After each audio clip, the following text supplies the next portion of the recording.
Hi guys, welcome to my YouTube channel.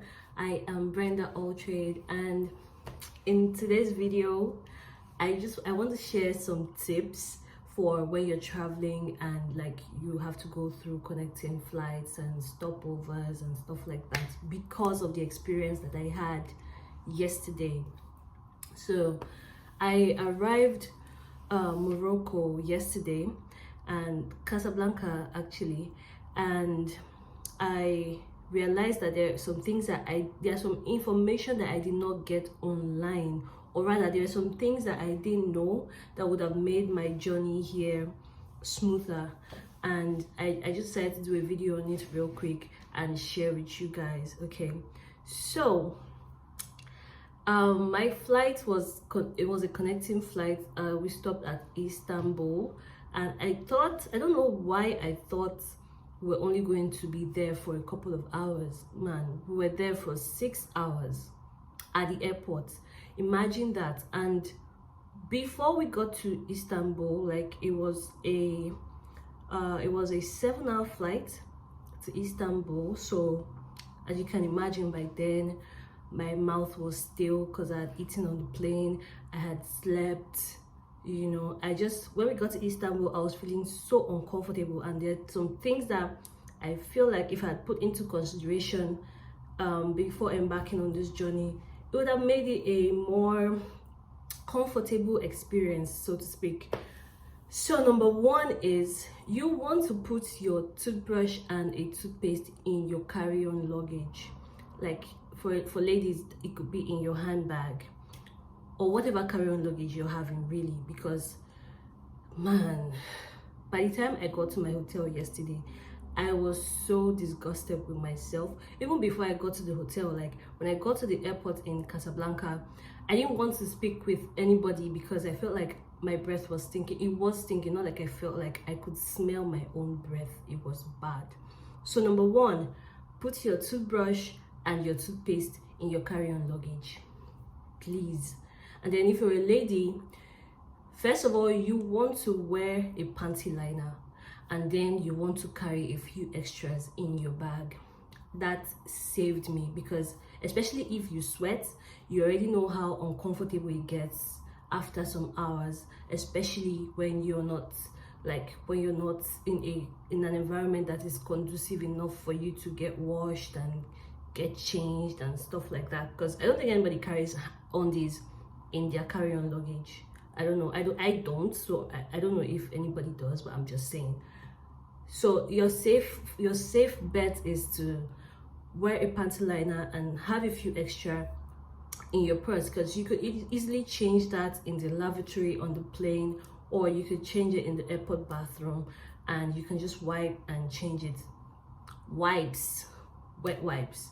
You want to have wet wipes in your carry-on luggage, not just for your intimate area, for your face as well. If you get oily, that will come in really handy.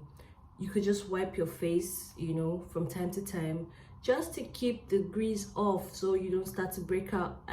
I'm already breaking out because I didn't think of carrying wipes in my bag. This guy just popped out this morning. But yeah, so that's tip number 3. And then the next tip is you want to carry a travel adapter. Now, depending on where you're going, you can do a little research to know like the type that you need. So I carry the regular type that we use in Nigeria. That does not apply here, at least not in the hotel that I'm staying. So this is what they use here because of what their sockets are like.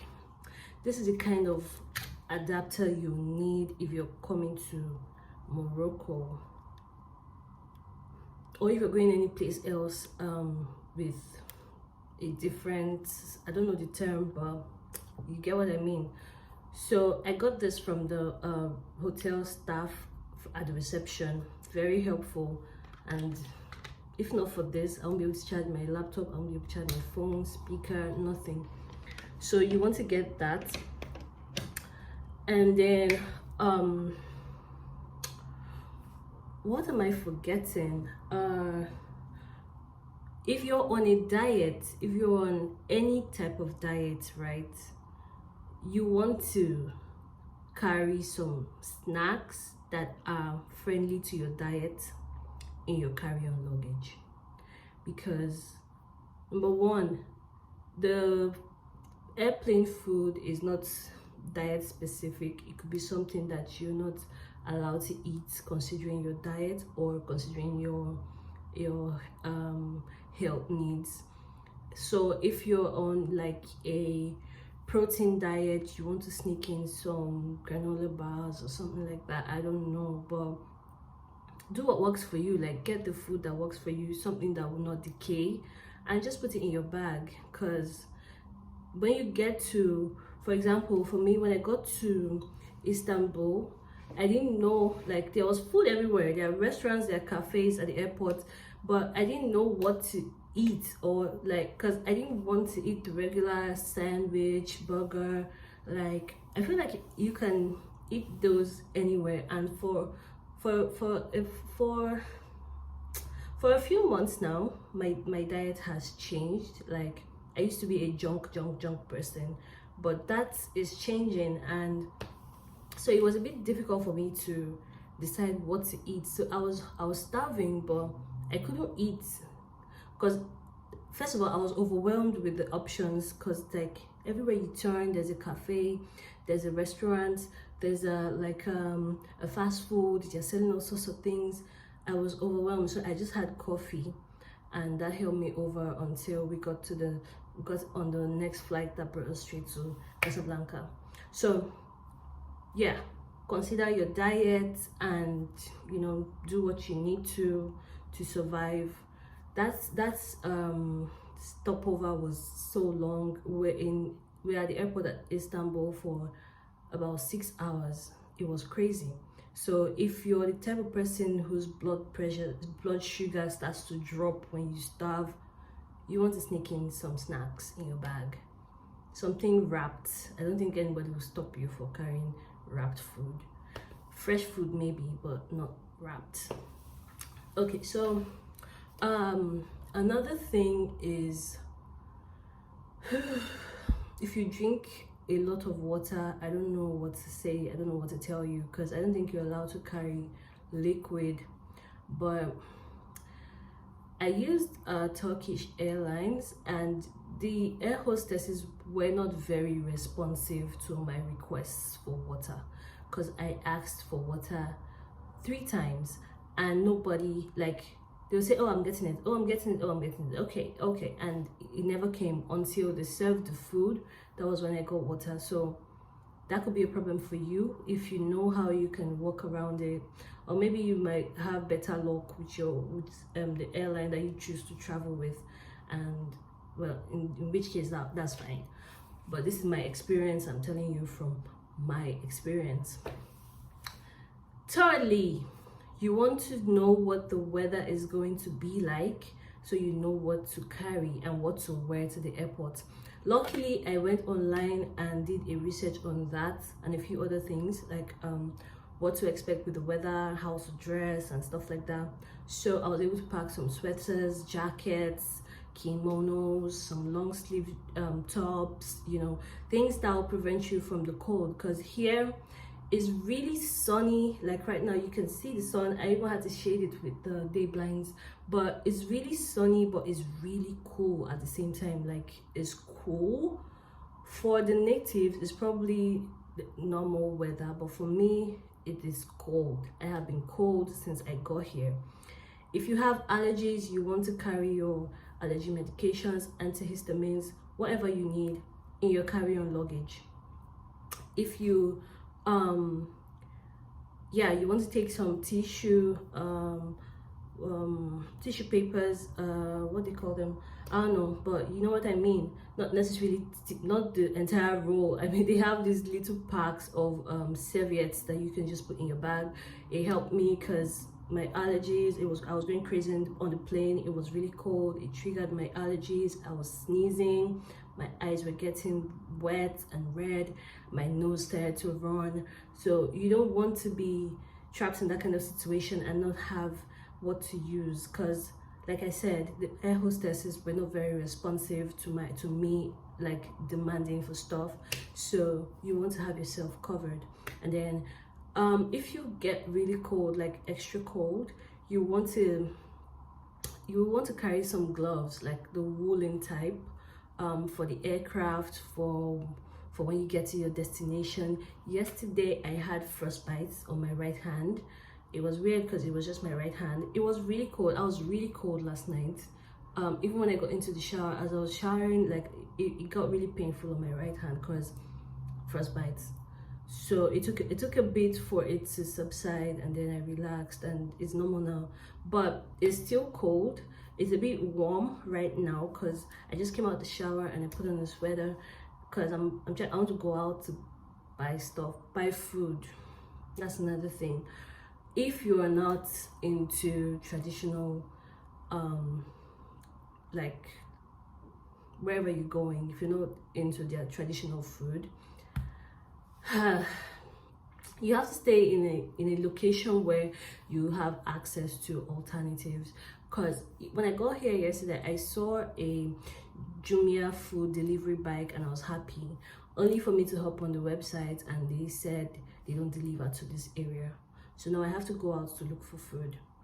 That's another thing to, like, you know, put into consideration, where you're going to stay, the kind of food you have access to, and stuff like that. I hope I'm not drifting from the point, but I don't know, I felt like this was a relevant video to make because I want people to travel and, you know, have a better experience than I did. And let me see if I'm forgetting anything else. Oh yeah, if you're leaving the airport from Nigeria to wherever, because of the COVID restrictions and blah blah blah, although it has been relaxed, they still find a way to swindle people out of money. Like they were trying to get me to pay 7K for a health form that I got on the plane for free. Yes, I ended up paying 3K to have the form printed, just to print it, because I went online on my phone and I found it and I filled it, and then it was time to print, and the lady was like, oh, I have to pay for her to print it. I'm like, how much? I was expecting her to be reasonable and say maybe like 500 naira or something, and she said 3,000. She actually said 7K.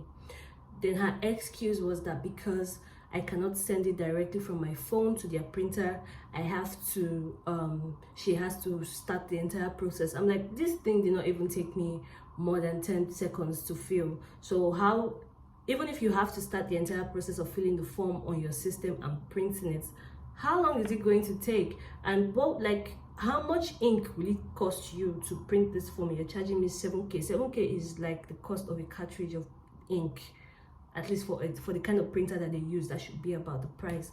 So it was really ridiculous. Anyway, I got her to take 3K, which I still think is ridiculous, because at the end of the day, I got that form on the flight for free. Like, they actually give it to you to fill, because you're going to give it to the passport officers when you get to your destination. It was really crazy. Like, Nigerians, like, at the airport, they're crazy, they're wild. Everything that goes on there is just crazy. First of all, they were trying to get me to not travel with PCR test, blah blah blah. I'm like, I have my vaccination card, fully vaccinated. Are you all right? Because the airline does not even require a PCR test if you're fully vaccinated. Like, so what's the big deal? What's the issue? If you want money, say it. And he said, the man's there blabbing, it's not about money, blah blah blah. I'm doing it for you. I'm here to serve you. I'm like, thank you, but can you, like, do the right thing so I can go? So yeah, excuse me. I'm talking too fast because I really need to go. But anyway, that is what I wanted to share with you guys in this video. If I think of anything else, I'm going to do an update, or maybe I'll just put it in the description box. But my intention with this trip is to share as much as I can.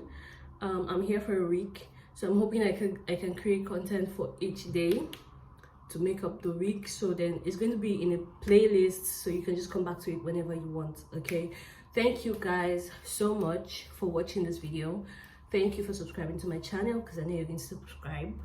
Thank you for liking this video, because I know you're about to hit the like button if you haven't already.